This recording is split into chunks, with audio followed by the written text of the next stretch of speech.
think you got better, okay? Your symptoms subside. The nausea, vomiting goes away. Unfortunately, the radiation damaged your bone marrow. And during this period of time, all your blood cells are starting to die off, okay? And then in the illness phase, you see the results of damage to the bone marrow. You see the results of damage to the GI tract. You see the results of damage to the central nervous system. There's what it takes to damage each of those systems, okay? So we're talking hefty doses of radiation. Here's the bone marrow system, okay? Just like before with the mustard, white blood cells are dying, okay? If your white blood cell count drops below 200 to 300, it's game over. You're probably going to die of infection. If it stays above 1200, you're probably going to survive, okay? In between, we have some things that we can treat you with to try and improve the blood cell count. At the same time that the white blood cells are dying, your platelets are dying off, which means you run the risk of hemorrhaging. And then a little longer, but it takes several weeks, your red blood cells start to fall off. That means you become anemic, okay? GI tract damaged by the radiation, nausea, vomiting, diarrhea. As your GI tract lining starts to die, you start seeing bloody diarrhea. When the lining of the GI tract dies off, all of the bacteria that are in your GI tract, they can get into the blood system, cause sepsis, you go on to die.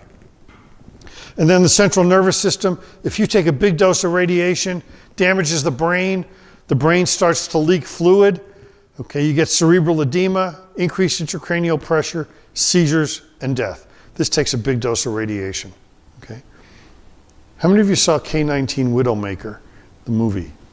About a Russian submarine, they had a nuclear reactor accident, okay?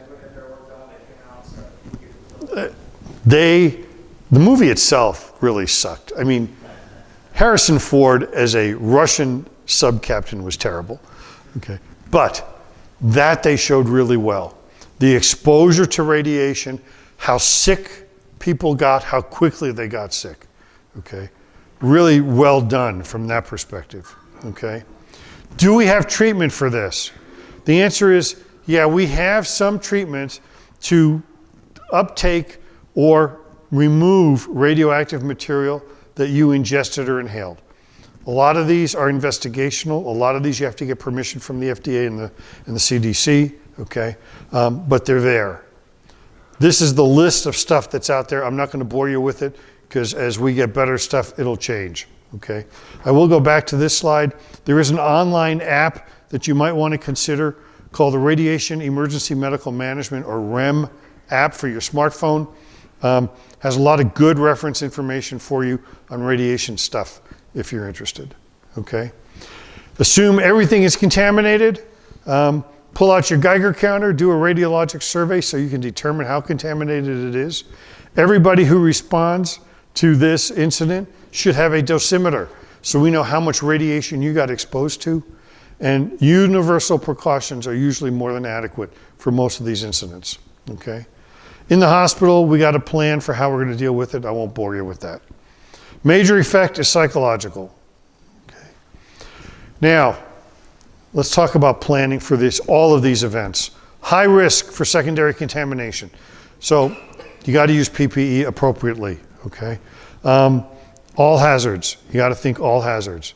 You got to think about how you're going to deal with the large numbers of patients you're going to deal with. Triage, decon, how you're going to accomplish all of that fact. What are your resources, both in your own agency and that you can call upon for mutual aid, okay? You want to be sure your agency stays functional. You don't want people to get ill, injured, okay? Put out of service, because then your agency cannot respond to these incidents, okay? So you got to think about it.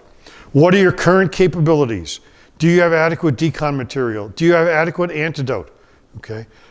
What are your deficiencies and how will you address those deficiencies, okay? Training and recognition of these things.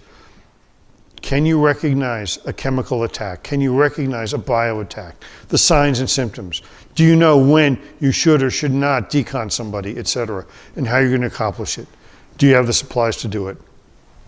Communication. This is always one of the toughest issues that we deal with these incidents. Communication, okay? Obviously, your communication among yourselves is key. Responding agencies, mutual aid is key, but also to the hospital, okay?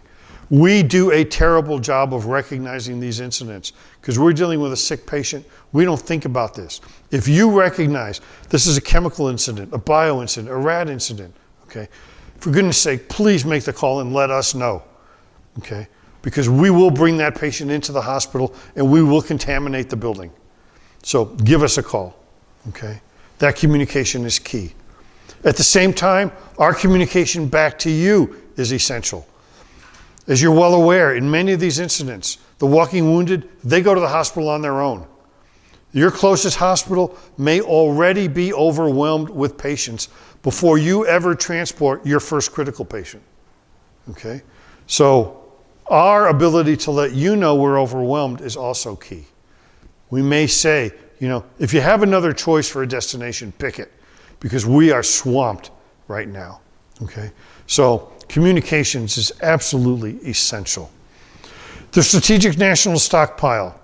The ChemPack that I mentioned before is part of this program. The feds created a stockpile, as hopefully you're well aware, of supplies, equipment that can be used in the event of a major disaster. Chemical, biologic, radiologic, okay? It is two parts. The so-called 12-hour push package and a managed inventory. The 12-hour push package, pre-positioned, 4 locations around the country. The goal is to get this to an impacted area within, the slide says 12 hours, they've cut it down to 8 hours of federal activation. Now, federal activation, what does that mean? That means you have to use up all of your local supplies and then need help, okay? So if you use up all your atropine in a nerve agent incident, you would then call the local emergency manager. The local emergency manager would call the mayor.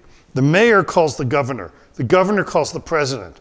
The president calls together his advisory council, and when they say, yes, let's activate this, now the clock starts, okay? They then have 8 hours to get it to you. Most of the time they'll get it quicker, but 8 hours, okay? 8 hours means to the closest designated airport.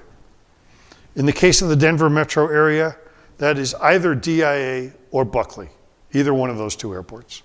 When it gets to that airport, the state health department is responsible for receiving the push package. They break it down, they inventory it, they decide what's needed, and then they ship it to you, okay? So here's the bottom line. The bottom line is, for at least 8 to 24 hours, you are on your own, okay? That's the bottom line, okay? This stuff's not gonna get to you quickly. So be prepared to improvise, okay? The managed inventory, these are other drugs, supplies, ventilators, etc. They will tailor what they send based on the incident, okay? Here's the list of stuff: antibiotics, the Mark I kits and stuff that's already pre-positioned, IV supplies, ventilators, ambu bags, ET tubes, etc. Resuscitation supplies, vaccine, good stuff. That is what one 12-hour push package looks like, okay? 124 cargo containers, 94,000 pounds, 10,000 cubic feet. You need a space 5,000 square feet or larger to stage it and manage it, okay? That's why they go to airports and they'll probably use a hangar or something to receive it. It also has to be maintained in a secure fashion. The feds get really upset when stuff gets stolen. This is what the end result is. State receives it, they break it down, they repackage it, they send it out, and then it's up to us to use it, okay? Something else to think about in one of these incidents is when the hospitals are overwhelmed, will there be alternative care sites? Okay, are those identified? Is there a place you can use? Can you use the National Western Complex as a triage center for the not so sick patients when the numbers are huge, okay? I think the prime example for me would be pandemic influenza, when the hospitals are overwhelmed and we have patients we got to see elsewhere, okay? In Denver, would I use the convention center? Could I use the Rita Bass Center as a triage location, etc.? Temporary morgues. The number of dead may well exceed the capacity to store bodies.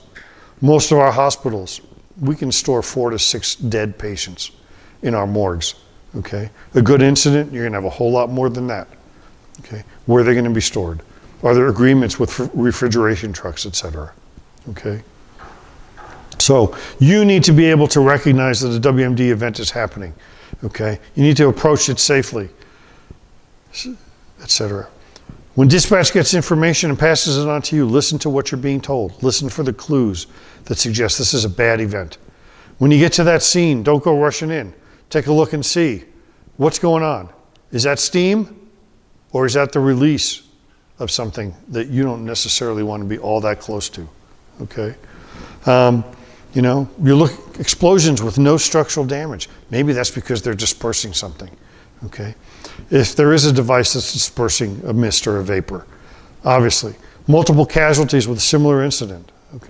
You know, you show up on a scene and you see a bunch of people laying on the ground, flopping around like fish out of water because they're seizing. What should immediately pop into your brain? Back up. Why? Yeah, to what? Yeah, well, there's only one thing that causes a bunch of people to flop around and seize all at once. Nerve agent. Could be VX, could be sarin, but nerve agent, okay? So you're right. Bunch of people, similar complaints, similar symptoms, okay? Yeah, reverse, okay? That's your preferred gear.